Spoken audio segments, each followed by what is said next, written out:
Welcome to ITFA. My name's Sean Edwards, I'm chairman of the association. For nearly 20 years now, and our 20th anniversary is next year, ITFA has been at the heart of the global trade receivables industry. We now have nearly 200 members in over 40 countries, so the international in ITFA is truer than it's ever been. In forfeiting, we've modernised the technique by producing rules and international guidance to make it a truly globally applicable approach to financing.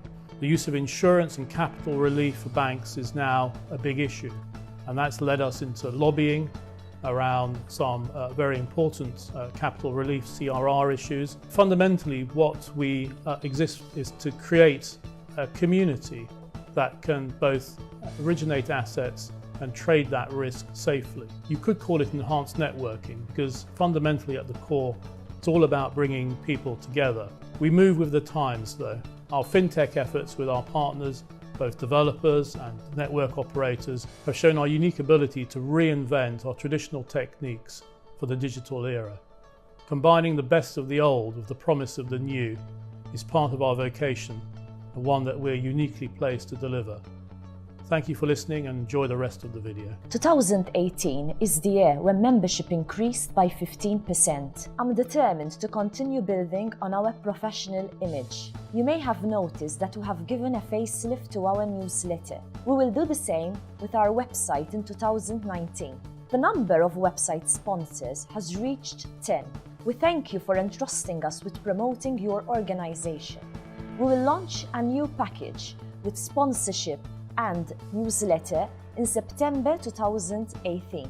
The Super Early Bird sponsorship launch to our Cape Town conference has yielded excellent results. Communication is key in any relationship. Please do get in touch with me or any members of the board if you have any ideas, events, discussions, topics which require an ITFA investment. Last but definitely not least, I would like to thank Alexia Vella, ITFA's administrator, who works tirelessly in bringing to fruition some of my crazy ideas, as well as managing to support all of the other ITFA functions. I'm pleased to announce that we have recruited a part-timer to support Alexia in our ever-expanding roles. I'm pleased to provide you an update on what we've been up to since Edinburgh. ITFA now has 11 regional committees, and we've had a number of new regional chairs this year. The Africa Regional Committee, which we announced in Edinburgh, has gone from strength to strength, including leading educational events in Nairobi for GTR. We announced this summer a new Australia and New Zealand Regional Committee, which is very exciting and highly appropriate given Sibos will be held in Sydney next month. Our Brazil chair has moved to New York, so that committee is temporarily paused. Central and Eastern Europe have held their usual excellent spring cocktail.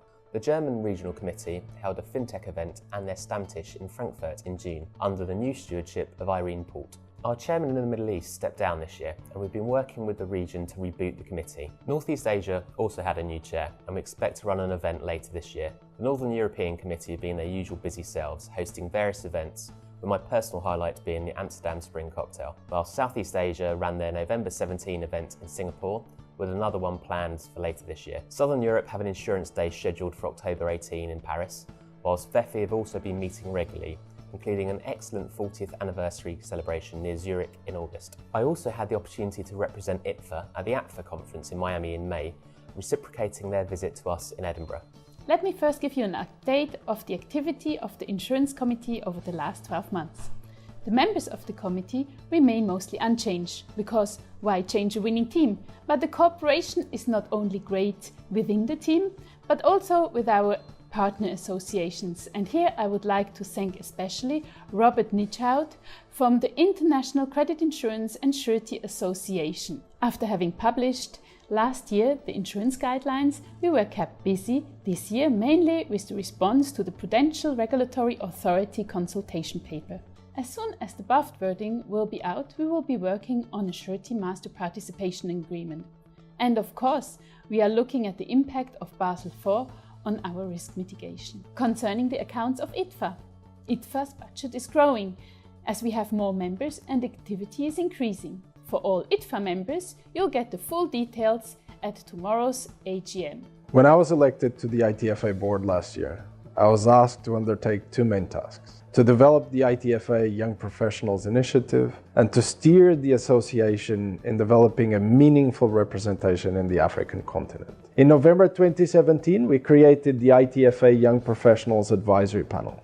My focus was always on ensuring that young professionals were both recognized within the industry and, more importantly, given a voice, alongside tools to develop their career choice within trade finance. We also gave young professionals the opportunity to join other ITFA committees, with the selected few taking the spotlight on the ITFA's behalf in conferences and seminars. In November 2017, we set up the ITFA Africa Regional Committee, which is now overseeing the execution of the ITFA's agenda in Africa. We had our inaugural seminar in Nairobi in May, with over 60 attendees. Today we're making history as we gather in Cape Town for the very first ITFA conference taking place in African soil. During the past year, I've given several updates on the MPC's work at events organised by ITFA's regional committees. The biggest piece of work I've been involved in has been representing ITFA at the BAFT working group that's redrafted the English law MRPA to ensure that we are representing our members' interests and not just the legal aspects. We have also invested in our industry by commissioning the renewal of the CRR4 legal opinion, covering the eligibility of the BAFT MRPA, and by commissioning a white paper giving guidance around the accounting treatment of distribution in the context of IFRS 9. Further work has included input in ITFA's response to the PRA consultation paper, a summary of the updated Wolfsburg Group's trade finance principles, and looking into the practical applications of Basel IV. And what's coming up next? An analysis of supply chain finance, the potential application of smart contracts to the MRPA, and the creation of blockchain-based negotiable instruments. We are very glad to see that Postal Savings Bank of China has finally joined ITFA and NARC, and we also welcome V-Team Financial Service Group to join ITFA. So now we have 18 members, including 15 banks, 2 forfeiting companies, and 1 fintech company. We have held seminars and training courses to our members and non-member institutions in our region, and provided platform for participants from our region to exchange views and explore business opportunities. As you all know, education is one of the primary functions of ITFA. NERC, GRC, CERC, Central Eastern European and WEFI. They have already organized events, and I'm very happy to see that some of their events are becoming traditional annual events. We like to encourage the other regional committees who hasn't organized anything so far. I'm sure they are thinking for the rest of the year an event, at least one, at their region, but if not, please contact me. Our other aspect to the educational activities was through our cooperations with GTR and TXF. With GTR, we have already participated their Dubai, Cape Town, Paris and Nairobi events. TXF Amsterdam, we again had a ITFA panel, which was a big success. And with ICC, we participate as speakers to their annual events.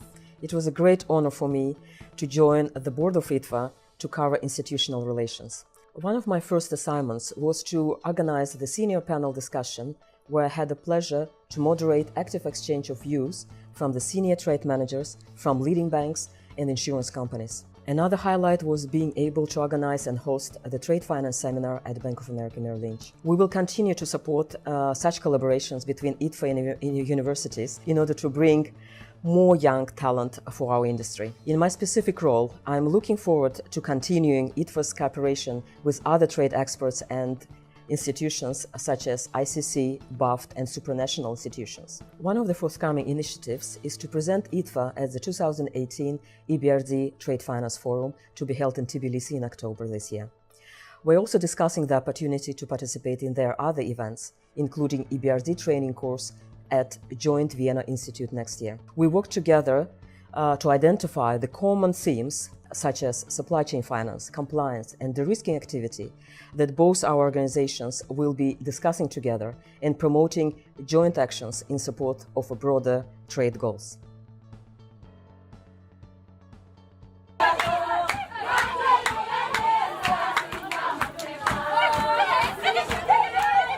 Our mission is to foster development, giving our children and their families the tools to become self-sustainable. We manage 13 homes in Kigali, each run by a Shelter Them foster mother, where we focus on creating an environment for 55 children that is conducive for them to develop as individuals and creating their own future. The second project is focused on our long-term plan to build a vocational school in Obuge service. We are supporting the local community by rebuilding the houses, as well as providing education and access to health. We teach foster mothers professions, languages, and also provide the same to the children we send to school as another one. Ladies and gentlemen, Shelter Them is extremely grateful for the ITFA nomination in 2018. We know that trade finance is the conduit to enable growth and development in the world, particularly in emerging and frontier markets. So, when on Wednesday evening you are donating to Shelter Them, rest assured every cent and penny will go to empower our children to learn how to design their own future.